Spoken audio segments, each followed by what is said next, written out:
अगर आप इंडिया में रहते हैं तो आपका दिन में कभी ना कभी टाटा ग्रुप ऑफ कंपनीज की किसी न किसी प्रोडक्ट से पाला जरूर पड़ता होगा। रोड्स पर दौड़ती हुई गाड़ियों पर नजर डालें तो टाटा मोटर्स, हवा में उड़ते हुए प्लेन्स को देखें तो एयर इंडिया पर नजर जाती है, और यहाँ का आइकॉनिक ताज होटल तो पूरी दुनिया में मशहूर है, जिसे टाटा ग्रुप ही ओन करता है।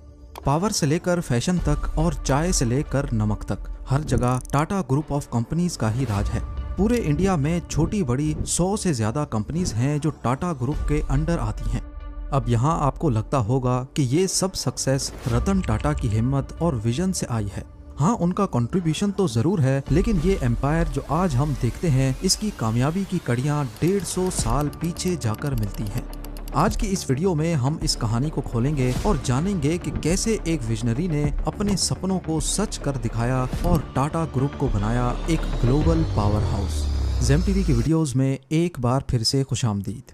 नाजरीन, टाटा ग्रुप के प्रोडक्ट्स 150 से ज़्यादा कंट्रीज़ में एक्सपोर्ट होते हैं, जबकि 100 से ज़्यादा कंट्रीज़ में टाटा ग्रुप अपने ऑपरेशंस खुद मैनेज करता है। 2024 के एस्टीमेट्स के मुताबिक टाटा ग्रुप का कैपिटल $403 बिलियन है, जो कि इंडियन करेंसी में 33,500 अरब रुपए, जबकि पाकिस्तानी रुपीस में बात की जाए तो ये नंबर इतना बड़ा है कि पाकिस्तान के ऊपर जितना कर्जा है वो एक नहीं 2 बार उतारा जा सकता है। गाड़ियां हो या ज्वेलरी, नमक हो या पत्ती, एयरलाइन इंडस्ट्री से लेकर रियल एस्टेट सर्विस तक टाटा ग्रुप 24 से ज्यादा प्रोडक्ट्स या सर्विसेज में अपने पैर जमाए बैठा है। कामयाबी के इस सफर का आगाज रतन टाटा के दादा नहीं बल्कि परदादा जमशेदजी टाटा ने आज से 156 साल पहले सिर्फ 21,000 रुपयों से किया था। जमशेदजी अपने फादर के साथ कॉटन की ट्रेडिंग का काम करते थे और 1868 में जब वो 29 साल के थे तब उन्होंने अपनी खुद की ट्रेडिंग कंपनी की बुनियाद रखी। जो कॉटन वो बेचते थे वो ज्यादातर एक्सपोर्ट होती थी और उसमें से कुछ टेक्सटाइल मिल्स खरीद कर कपड़े की सूरत में बेचती थी। इस तरह जमशेदजी को आइडिया आया कि कॉटन सेल करने के साथ साथ वो एक टेक्सटाइल मिल भी लगा लें, लेकिन मिल लगाने के लिए बहुत ज्यादा इन्वेस्टमेंट की जरूरत थी और इतने पैसे एक नए बिजनेस में लगाना काफी रिस्की था। उस वक्त चिंचपोकली में एक ऑयल मिल काफी नुकसान में जा रही थी और अल्टीमेटली वो बैंकरप्ट हो गई, तो उन्होंने सस्ते दामों वो ऑयल मिल खरीदी और उसको कॉटन मिल में कन्वर्ट करके चलाने लगे। उस मिल को अलेक्जेंड्रा का नाम दिया गया। 2 सालों के बाद उन्होंने वो मिल जो नुकसान में जा रही थी उसको प्रॉफिट में बेचा और एक नए मैन्युफैक्चरिंग प्लांट जितने पैसे जमा कर लिए। उस वक्त बॉम्बे कॉटन की मार्केट का गढ़ था, जिसको कॉटनोपोलिस ऑफ इंडिया भी कहा जाता था। जमशेदजी का ताल्लुक खुद भी बॉम्बे से ही था, लेकिन इसके बावजूद भी उन्होंने अपनी नई कॉटन मिल बॉम्बे से 770 किलोमीटर दूर नागपुर में स्टेब्लिश की। इस नई मिल को एम्प्रेस मिल का नाम दिया गया, जिस पर बॉम्बे के लोगों ने उनको कॉटन की मार्केट से इतना दूर मिल बनाने पर बहुत ताने भी दिए। किसी को भी ये समझ नहीं आ रहा था कि जब बॉम्बे कॉटन की मार्केट का हब है तो जमशेदजी ने नागपुर में मिल क्यों स्टेब्लिश की। पर वक्त ने साबित किया कि जमशेदजी का ये फैसला बहुत अच्छा था। पहला ये कि रॉ मटेरियल यानी कि कॉटन की फसलें ज्यादातर नागपुर के करीब होती थी, जिसकी वजह से रॉ मटेरियल की सप्लाई का इनको कोई मसला नहीं होता था। दूसरा रीजन था वाटर सप्लाई। कॉटन को कपड़ा बनाने के प्रोसेस के दौरान बहुत सारा पानी चाहिए होता है और नागपुर के पास कई रिवर्स और लेक्स हैं, जिनकी वजह से पानी की सप्लाई का भी मसला नहीं था। तीसरा रीजन था मजदूरों की अवेलेबिलिटी। क्योंकि बॉम्बे जैसे शहरों में मजदूरों की डिमांड ज्यादा थी, इसी वजह से वहाँ अक्सर मजदूरों की शॉर्टेज रहती थी और शहर में कॉस्ट ऑफ लिविंग ज्यादा होने की वजह से वहाँ पर उनका रेट भी ज्यादा होता। पर नागपुर में बेरोजगारी ज्यादा होने की वजह से यहाँ रेट बहुत कम थे और अवेलेबिलिटी ज्यादा। अब क्योंकि इस एरिया में पहले कोई कॉटन मिल नहीं थी, इसी वजह से वहाँ के मजदूर ज्यादा ट्रेंड नहीं थे, उन पर बहुत मेहनत करने की जरूरत थी। जमशेदजी ने देखा कि वर्कर्स काम पर ज्यादा ध्यान नहीं देते, बात बात पर छुट्टी कर लेते हैं और ज्यादातर दिनों में ऐसा भी होता था कि 20% से ज्यादा वर्कर्स छुट्टी पर होते थे। ये बात जमशेदजी टाटा को बहुत परेशान किए रखती थी, लेकिन उन्होंने इस मसले के सॉल्यूशन के लिए आज से 150 साल पहले एक ऐसा तरीका अपनाया जो आज के मॉडर्न एरा में भी तसव्वुर करना मुश्किल दिखाई देता है। उन्होंने वर्कर्स को डांटने, उनकी सैलरीज काटने के बजाय उन्हें मजीद फैसिलिटीज देने का फैसला किया। उन्होंने एक ऐसी स्कीम इंट्रोड्यूस की कि उनकी फैक्ट्रीज के तमाम वर्कर्स को रिटायरमेंट के बाद पेंशन भी मिलेगी। उनकी मेडिकल इंश्योरेंस भी की गई और उनकी एंटरटेनमेंट के लिए स्पोर्ट्स डे और फैमिली डेज भी रखे गए। ज्यादा बेहतर परफॉर्म करने वाले वर्कर्स को सबके सामने इनाम भी दिया जाता था। यानी ये सब कुछ आज के दौर में तो समझ आता है, लेकिन उस दौर में ऐसा करना किसी ख्वाब से कम नहीं था। और मजे की बात यह कि उनकी ये स्कीम काम भी कर गई। वर्कर्स खुद को वैल्यूड फील करने लगे, वो कंपनी को अपनी कंपनी समझकर काम करने लगे। जमशेदजी का मानना था कि इंडिया को मजबूत बनाने के लिए हर चीज का इंडिया में ही मैन्युफैक्चर होना बहुत जरूरी है, और अपना यही मिशन लिए वो कोशिश करते गए। उन्होंने मजीद कंपनीज लगाना शुरू कर दी। उस वक्त सिल्क बहुत प्रीमियम कपड़ा समझा जाता था और उसमें सबसे ए क्लास सिल्क फ्रांस से इंपोर्ट होता था। फ्रेंच सिल्क वॉर्म पूरी दुनिया में बेहतरीन सिल्क प्रोड्यूस करने के लिए जाने जाते थे। जमशेदजी फ्रांस गए और वहां से फ्रेंच सिल्क वॉर्म की ब्रीड इंडिया में लेकर आए। लेकिन मसला था कि ये सिल्क वॉर्म सिर्फ यूरोप के क्लाइमेट में ही अच्छी प्रोडक्शन देने की काबिलियत रखते थे। इंडिया में उनका सरवाइव करना काफी मुश्किल था। लिहाजा उन्होंने बेंगलोर में एक सिल्क फार्म एस्टेब्लिश किया, जहां का क्लाइमेट इस खास सिल्क वॉर्म के लिए काफी बेहतर तो था, लेकिन परफेक्ट नहीं था। शुरुआत में उनको काफी मुश्किलात का सामना करना पड़ा, जैसा कि फ्रेंच सिल्क वॉर्म में अक्सर बीमारियां फूट पड़ती थी। इन मसलों को फिक्स करने के लिए पहली बार कंट्रोल्ड एनवायरनमेंट में सिल्क वॉर्म की फार्मिंग का कॉन्सेप्ट भी जमशेदजी टाटा ही लेकर आए।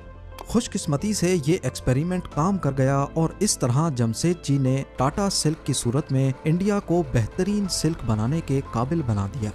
आज इंडिया दुनिया के सबसे बड़े सिल्क प्रोड्यूसर्स में से एक है, और ये सब उन पहले एक्सपेरिमेंट्स, इनोवेशंस और रिसर्च की वजह से मुमकिन हो पाया है। उस वक्त इंडिया में ब्रिटिश ईस्ट इंडिया कंपनी और फ्रेंच ईस्ट इंडिया कंपनी का राज था। जमशेदजी ने फ्रेंच ईस्ट इंडिया कंपनी को टारगेट किया और 1885 में पौंडीचेरी में एक कंपनी बनाई, जिसका मकसद सिर्फ और सिर्फ इंडियन टेक्सटाइल्स को फ्रेंच कॉलोनी के बीच इंट्रोड्यूस कराना था। लेकिन ये आइडिया कम डिमांड की वजह से कामयाब नहीं हुआ। कॉटन के अलावा वो अपना नेटवर्क और भी बढ़ाना चाहते थे। वो चाहते थे कि इंडिया में जो भी चीजें इस्तेमाल होती हैं वो पूरी तरह इंडिया में ही मैन्युफैक्चर हों। उनके टोटल 4 ख्वाब थे: आयरन और स्टील की मैन्युफैक्चरिंग, होटल, एजुकेशन और हाइड्रो इलेक्ट्रिक प्लांट। पर सिर्फ होटल ही वो ऐसा सपना था जिसको वो पूरा होते देख पाए, और ये था द ताज महल होटल, जो 1903 में कंप्लीट हुआ था। जब ताज महल होटल पहली बार खोला गया तो ये इंडिया का पहला होटल था जिसमें इलेक्ट्रिसिटी कनेक्शन था। इसके अलावा अमेरिकन फैंस, जर्मन एलिवेटर्स और टर्किश बाथ्स भी इसमें इंस्टॉल किए गए। शुरुआत में ताज महल होटल के रूम्स का रेंट सिर्फ 13 रुपए हुआ करता था, जिसमें अटैच बाथरूम भी शामिल था। ताज महल होटल खोलने के पीछे क्या वजह थी, इसके बारे में कई कहानियां मशहूर हैं। कहा जाता है कि एक बार जमशेदजी को बॉम्बे के मशहूर वॉटसन्स होटल, जिसको आज एस्प्लेनेड मेंशंस भी कहा जाता है, में जाने की परमिशन नहीं मिली, क्योंकि वो सिर्फ ब्रिटिशर्स के लिए बनाया गया था। इसी वजह से उन्होंने ताज महल होटल बनाने का फैसला किया। लेकिन इस कहानी को चार्ल्स एलन नामी एक राइटर ने झूठा करार दिया और लिखा कि जमशेदजी इतनी छोटी सी बात को दिल पे नहीं ले सकते थे, बल्कि उनको अपने शहर बॉम्बे से काफी लगाव था और वो अपने होम टाउन को एक गिफ्ट देना चाहते थे। ताज महल होटल को इस तरह से डिजाइन किया गया कि उसके हर रूम से समंदर का नजारा इस तरह दिखाई दे कि ऐसे मालूम हो कि होटल समंदर के ऊपर फ्लोट कर रहा है। उस दौर में ब्रिटिशर्स तेजी से पूरे ब्रिटिश इंडिया में रेलवे नेटवर्क बिछा रहे थे, जिसमें लगने वाला हजारों लाखों टन लोहा ब्रिटेन से इंपोर्ट किया जाता था। जमशेदजी का ख्वाब था कि वो इंडिया में ही स्टील मैन्युफैक्चर करें। इसके चलते उन्होंने पूरे भारत में स्टील बनाने के लिए आयरन रिजर्व्स को ढूंढना शुरू कर दिया। 17 साल तक ये तलाश जारी रही और बिल आखिर बंगाल में आयरन रिजर्व्स मिल गए।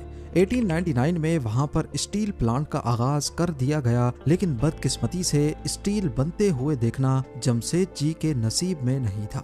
1904 में जमशेदजी की डेथ हो गई और उनके अधूरे मिशन को आगे बढ़ाने के लिए उनके बेटे दोराबजी टाटा को मैदान में आना पड़ा। इसी मिशन को आगे बढ़ाते हुए 1907 में iron and steel company establish कर दी गई, जिसे आज टाटा स्टील के नाम से जाना जाता है। ये एशिया का सबसे पहला स्टील प्लांट था और वर्ल्ड वॉर 1 में इसी प्लांट के जरिए ब्रिटिशर्स ने अपनी स्टील्स की डिमांड को पूरा किया। दोराबजी टाटा की सरबराही में टाटा ग्रुप मजीद तेजी से तरक्की करने लगा। 1910 में टाटा पावर के नाम से इंडिया की पहली हाइड्रो इलेक्ट्रिक कंपनी इस्टेब्लिश कर दी गई, जहां पर नेचुरल वाटरफॉल्स और आर्टिफिशियल लेक्स की मदद से इलेक्ट्रिसिटी जनरेट होने लगी और कई बड़ी इंडस्ट्रीज को इसी पावर प्लांट की तरफ से इलेक्ट्रिसिटी सप्लाई करना शुरू कर दी गई। उस वक्त क्योंकि साइंस पूरी दुनिया में तरक्की कर रही थी और टाटा ग्रुप इंडिया को किसी सूरत पीछे नहीं देखना चाहता था, इसीलिए उन्होंने Indian institute of science Bangalore की बुनियाद रखी ताकि साइंस और रिसर्च की फील्ड में दुनिया का मुकाबला किया जा सके। और इसी इंस्टीट्यूट ने इंडिया को अपना पहला कंप्यूटर और पहला एयरक्राफ्ट बनाने में काफी मदद भी की। टाटा ग्रुप खुद ही तरक्की नहीं कर रहा था, बल्कि वो वर्कर्स के लिए ऐसी फैसिलिटीज ला रहा था जिसे दुनिया में कोई भी और कंपनी नहीं अपना रही थी। वर्कर्स की शिफ्ट को 8 घंटे तक महदूद किया गया ताकि वो जल्दी फारिग होकर घर वापस जाएं और अपनी फैमिलीज के साथ वक्त गुजारें। और आज टाटा की ये पॉलिसी, जो आज से 100 साल पहले इंट्रोड्यूस करवाई गई थी, पूरी दुनिया में काम कर रही है। यहाँ दोराबजी टाटा की जिंदगी को भी फुल स्टॉप लग गया। 1932 में उनकी डेथ हो गई, लेकिन इन 28 सालों में उन्होंने टाटा ग्रुप को स्टील, पावर, साइंस और कई दीगर चीजों से नवाजा था। दोराबजी के बाद टाटा ग्रुप की जिम्मेदारियां उनके एक फैमिली मेंबर JRD टाटा के हाथों में आ गई। JRD टाटा एविएशन में एक्सपीरियंस रखते थे, इसीलिए कंट्रोल संभालते ही उन्होंने इरादा कर लिया कि वो इंडिया को अपनी एयरलाइन देंगे। JRD टाटा ने टाटा एयरलाइंस की बुनियाद रखी, जो किसी इनकलाब से कम नहीं था। भारत को अपनी एयरलाइन मिल चुकी थी, जिसकी पहली फ्लाइट को खुद as a pilot JRD Tata ने उड़ाया और इंडिया के फर्स्ट कमर्शियल पायलट होने का एजाज भी अपने नाम किया। लेकिन 1947 में इंडिपेंडेंस मिलने के बाद इंडिया में मौजूद काफ़ी इंडस्ट्रीज को इंडियन सरकार ने अपने कंट्रोल में ले लिया, जिसमें टाटा एयरलाइन भी थी और इसका नाम बदलकर एयर इंडिया रख दिया गया। अब बारी थी केमिकल इंडस्ट्री की। JRD टाटा ने महसूस किया कि भारत में केमिकल इंडस्ट्रीज तो मौजूद हैं, लेकिन उनको अपने काम पूरे करने के लिए ज्यादातर इम्पोर्टेंट केमिकल्स दूसरी कंट्रीज से इम्पोर्ट करने पड़ते हैं। जैसा कि ग्लास, साबुन और सर्फ जैसे प्रोडक्ट्स बनाने के लिए कास्टिक सोडा और सोडा ऐश की जरूरत थी, मगर ये केमिकल्स इंडिया में प्रोड्यूस नहीं किए जाते थे, उनको दूसरे मुल्कों से इंपोर्ट किया जाता। इसी वजह से 1939 में टाटा केमिकल्स के नाम से एक कंपनी खोली गई, जो इंडिया के लिए तमाम केमिकल्स खुद प्रोड्यूस करती थी। इस कंपनी ने फर्टिलाइजर और दूसरे सेक्टर्स में इंडिया को ग्रो करने में काफी मदद की। उसके बाद एक बार फिर से JRD टाटा ने ट्रांसपोर्टेशन का रुख किया, ट्रक्स और इंजन्स बनाने वाली एक कंपनी की शुरुआत की, जिसे आज हम टाटा मोटर्स के नाम से जानते हैं। टाटा मोटर्स कई मॉडल्स की कार्स, ट्रक्स और दूसरी व्हीकल्स बनाता है। टाटा मोटर्स आज भी इंडिया की मोटर इंडस्ट्री में एक बड़ा नाम है और यहाँ से गाड़ियाँ साउथ अफ्रीका भी भेजी जाती हैं। उसके बाद 1960s में जब कंप्यूटर्स और टेक्नोलॉजीज की तरफ दुनिया बढ़ने लगी, तो टाटा ग्रुप भी पीछे ना रहा। उन्होंने इंडिया की सबसे पहली सॉफ्टवेयर और IT कंपनी TCS यानी टाटा कंसल्टेंसी सर्विस बना दी। 1984 में JRD टाटा ने महसूस किया कि भारत में लोग चाय बहुत शौक से पीते हैं, इसीलिए टाटा ग्रुप ने चाय की डिमांड को पूरा करने के लिए भी कदम उठाया।